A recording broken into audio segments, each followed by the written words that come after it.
Delhi university में छात्र संघों के बीच टकराव थमने का नाम नहीं ले रहा। डीयू में आज एबीवीपी और एनएसयूआई दोनों ने मार्च निकालने का ऐलान किया है। एबीवीपी का दावा है कि इस मार्च में आम छात्र शामिल हो रहे हैं और बड़ी संख्या में उनके मुद्दों का समर्थन करने आगे आएंगे।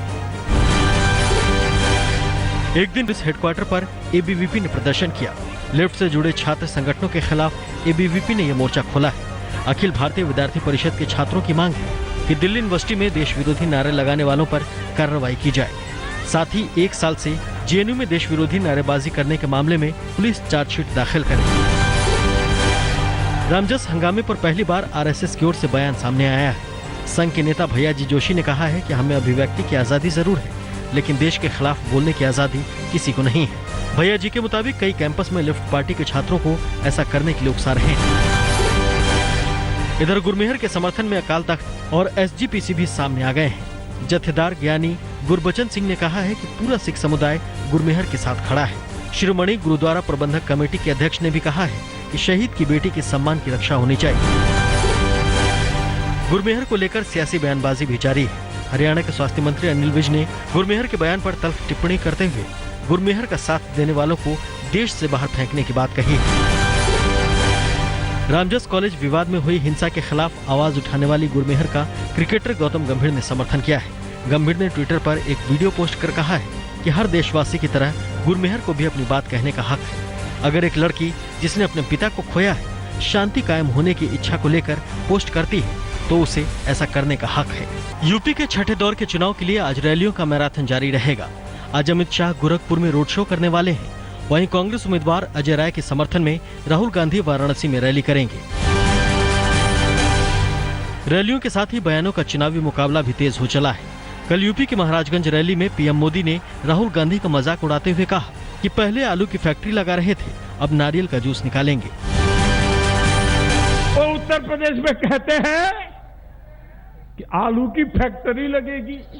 वो कल मणिपुर गए थे, उन्होंने कहा कि अब वो मणिपुर से नारियल का जूस निकालेंगे। भाई नारियल का जूस कभी देखा है क्या आपने? सुना है क्या? कांग्रेस ने मणिपुर की उस रैली का वीडियो जारी किया है जिसका हवाला देते हुए पीएम ने राहुल गांधी के बयान का मजाक उड़ाया था। मैं चाहता हूं कि एक ऐसा दिन आए कोई लंदन में पाइनएप्पल जूस पिए और डब्बे पे देखे मेड इन मणिपुर। यूपी के बलिया में आरजेडी अध्यक्ष लालू प्रसाद यादव ने अखिलेश की जीत के लिए होली के गीत गाए। लालू यादव ने दावा किया कि अखिलेश यादव का लाइसेंस रिन्यू होगा। बाबा हरिहर नाथ, बाबा हरिहर नाथ, जौनपुर में होली खेल तैयार हो गए। यूपी विधानसभा चुनाव में आखिरी 2 चरणों के लिए वाराणसी बीजेपी का चुनावी हेडक्वार्टर बन गया है। केंद्रीय मंत्री जेपी नड्डा और पीयूष गोयल, मनोज सिन्हा, अनुप्रिया पटेल और महेंद्र नाथ पांडे पिछले 20 दिनों से यहीं डेरा डाले हैं। वाराणसी में हर दिन 1 दर्जन मंत्री आते हैं। रविशंकर प्रसाद भी पिछले 1 हफ्ता वाराणसी में रहकर गए थे। काशी क्षेत्र में 71 विधानसभा सीटें हैं। यूपी के आजमगढ़ में राजनाथ सिंह की रैली में बड़ा हादसा होते होते बचा। केंद्रीय गृह मंत्री राजनाथ सिंह की रैली के दौरान उनका हेलीकॉप्टर जैसे ही मंच के ऊपर से गुजरा, हवा के तेज झोंके से मंच के ऊपर बना पंडाल गिरते गिरते बचा। मंच के आसपास खड़े कार्यकर्ताओं और पुलिस ने किसी तरह मंच के खंभों को पकड़कर बचाया। इस वजह से मंच पर कुछ समय के लिए भगदड़ मच गई।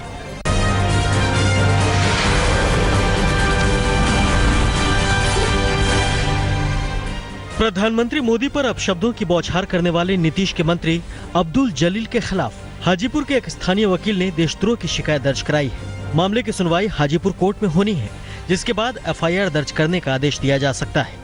22 फरवरी को मंत्री अब्दुल जलील के समर्थकों ने पीएम के पुतले पर जूते चप्पल बरसाए थे। पश्चिम बंगाल के जलपाईगुड़ी में बच्चों के खरीद फरोख्त और तस्करी के मामले में गिरफ्तार आरोपी ने बीजेपी नेता रूपा गांगुली, कैलाश विजयवर्गीय और जूही चौधरी का नाम लिया है। सिलीगुड़ी में सीआईडी की पूछताछ में चंद्रा ने बताया कि वो निर्दोष हैं। असली आरोपी बीजेपी के कद्दावर नेता हैं। बीजेपी की दलील है कि चंद्रा टीएमसी की कार्यकर्ता है और पार्टी के इशारे पर रूपा गांगुली और विजयवर्गीय का नाम लिया जा रहा है। भोपाल में अध्यात्म गुरु श्री श्री रविशंकर ने कहा है कि वो सरकार और नक्सलियों के बीच मध्यस्थता के लिए तैयार है। श्री श्री रविशंकर ने कहा कि नक्सलियों की पीड़ा समझने की जरूरत है।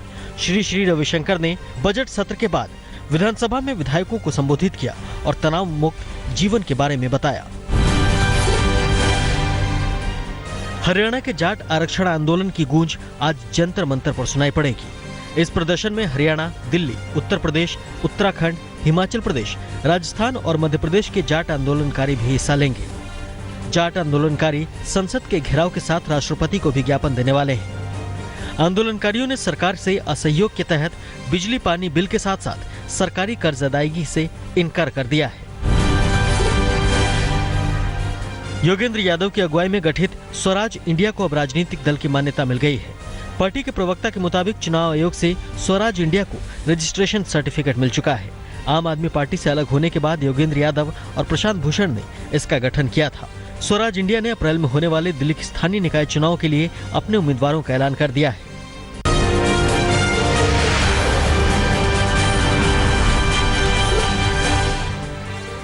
फरीदाबाद के सेक्टर 55 में सैकड़ों मकानों को अवैध कब्जे का नोटिस मिलने से तनाव बढ़ गया है। नोटिस में 16 दिन के अंदर मकान तोड़ने की बात कही गई है। इस कॉलोनी में रहने वाली महिलाओं का कहना है कि हुडा विभाग बेशक उनसे जमीन का मुआवजा ले ले, लेकिन वो किसी भी हालत में यहाँ तोड़फोड़ की कार्रवाई नहीं होने देंगी। उत्तराखंड के पिथौरागढ़ में जमकर ओले बरसे। पूरी सड़क सफेद ओलों से पट गई।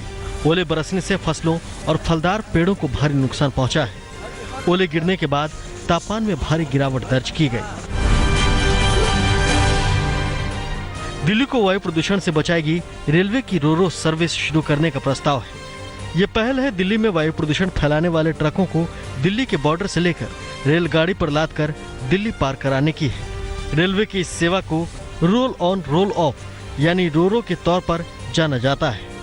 एक पायलट प्रोजेक्ट के तहत रेल मंत्रालय आज से गुरुग्राम के हरसरू रेलवे स्टेशन से ट्रकों को मुरादनगर रेलवे स्टेशन पर पहुंचाने का काम शुरू कर रही है।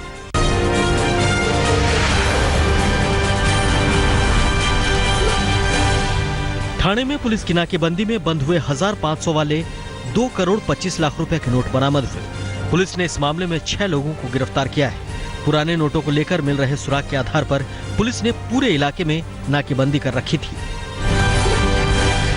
नोटबंदी के चलन से बाहर हुए पुराने नोटों के पकड़े जाने का सिलसिला खत्म नहीं हुआ है। भोपाल में पुलिस ने 500 और 1000 के पुराने नोटों के साथ 2 आरोपियों को पकड़ा है। पुलिस के मुताबिक 10 लाख के पुराने नोट आरोपियों के पास कहां से आए, इसका पता लगाने की कोशिश की जा रही है। पुलिस को अंदेशा है कि पकड़े गए आरोपी नोट बदलने वाले गिरोह के सदस्य हो सकते हैं। बिहार के किशनगंज में भी पुलिस की छापेमारी के दौरान 42,000 रुपए के नकली नोट जब्त किए गए हैं। सभी नकली नोट 2000 की नई करेंसी के हैं। नकली नोटों के साथ गिरफ्तार इनामुल हक पश्चिम बंगाल का रहने वाला है। पुलिस इस बात का पता लगा रही है कि ये नकली नोटों की सप्लाई कहां से हुई और उन्हें कहां छापा गया था। बिहार के मनेर में बेखौफ अपराधियों ने एक डॉक्टर की गोली मारकर हत्या कर दी। चश्मदीदों के मुताबिक बदमाशों ने घर के बाहर बैठे डॉक्टर पर ताबड़तोड़ गोलियां बरसा दी और फरार हो गए। पुलिस के मुताबिक डॉक्टर बालू और जमीन के धंधे से भी जुड़े हुए थे और इस धंधे में उनकी कई लोगों से दुश्मनी चल रही थी। हरियाणा के एक स्कूल में टीचर पर बच्ची के साथ बेरहमी का मामला सामने आया है। परिवार के मुताबिक बात नहीं मानने पर टीचर ने छड़ी से बच्ची की आंख को जख्मी कर दिया। 4 साल की बच्ची की हालत बिगड़ती जा रही है। ट्रॉमा सेंटर में भर्ती बच्ची के इलाज के लिए बाहर से एक्सपर्ट बुलाए गए हैं क्योंकि उसकी आंखों की रोशनी खतरे में है। बिहार के दरभंगा में परीक्षा से बचने के लिए एक छात्र ने खुद को अगवा करने की साजिश रच डाली। खुद ही गायब होकर अमन ने पिता से फिरौती के लिए 30 लाख रुपए मांगे थे। छात्र अमन की बरामदगी हरिद्वार से हुई है। अमन पिछली बार भी मैट्रिक फेल हो चुका था।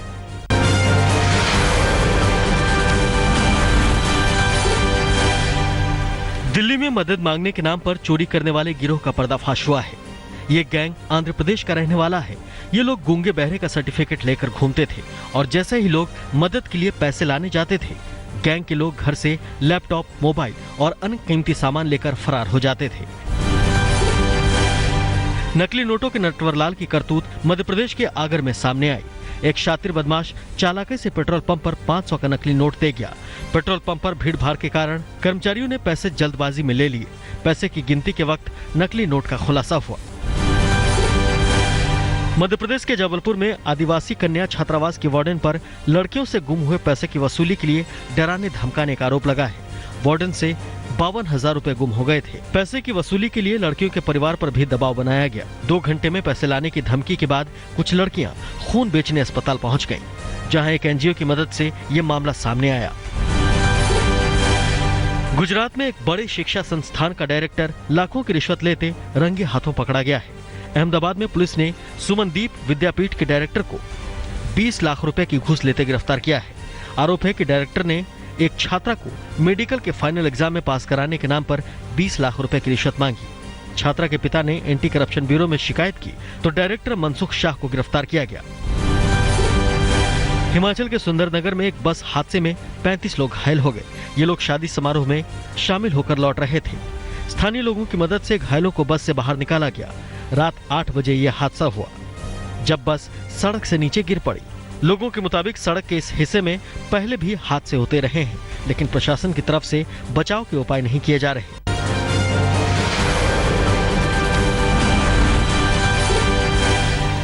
ऑस्ट्रेलिया के साथ पहले टेस्ट में मिली हार से उबरने के लिए टीम इंडिया ने नया आइडिया निकाला है। इसी के तहत भारतीय टीम के सभी खिलाड़ी पुणे से करीब 75 किलोमीटर दूर ट्रैकिंग करने पहुंचे। ये तस्वीरें पुणे के सह्याद्री हिल्स की हैं, जहां कप्तान विराट कोहली, कोच अनिल कुंबले समेत तमाम क्रिकेटर्स पहुंचे। बेंगलुरु में ऑस्ट्रेलिया के साथ भिड़ंत से पहले टीम इंडिया ने प्रैक्टिस सेशन में जमकर पसीना बहाया। बेंगलुरु में 4 मार्च से भारत ऑस्ट्रेलिया के बीच दूसरा टेस्ट खेला जाएगा।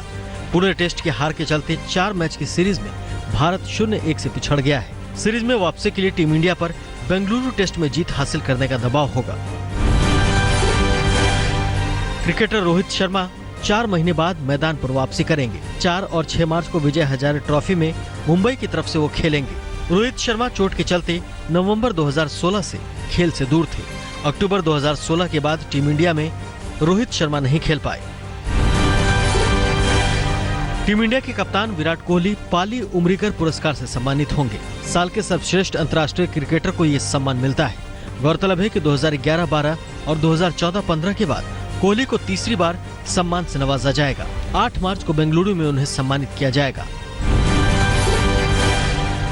भारतीय क्रिकेट टीम के ऑलराउंडर रविचंद्रन अश्विन को द्विपक्षीय टेस्ट सीरीज में बेहतरीन प्रदर्शन के लिए 2016 के दिलीप सरदेसाई पुरस्कार से सम्मानित किया जाएगा। अश्विन दूसरी बार पुरस्कार हासिल करने वाले पहले क्रिकेटर बनेंगे। अश्विन को सबसे पहले 2011 में भारत और वेस्टइंडीज के बीच 3 मैचों की सीरीज में मैन ऑफ द सीरीज बनने के लिए इस पुरस्कार से नवाजा गया था।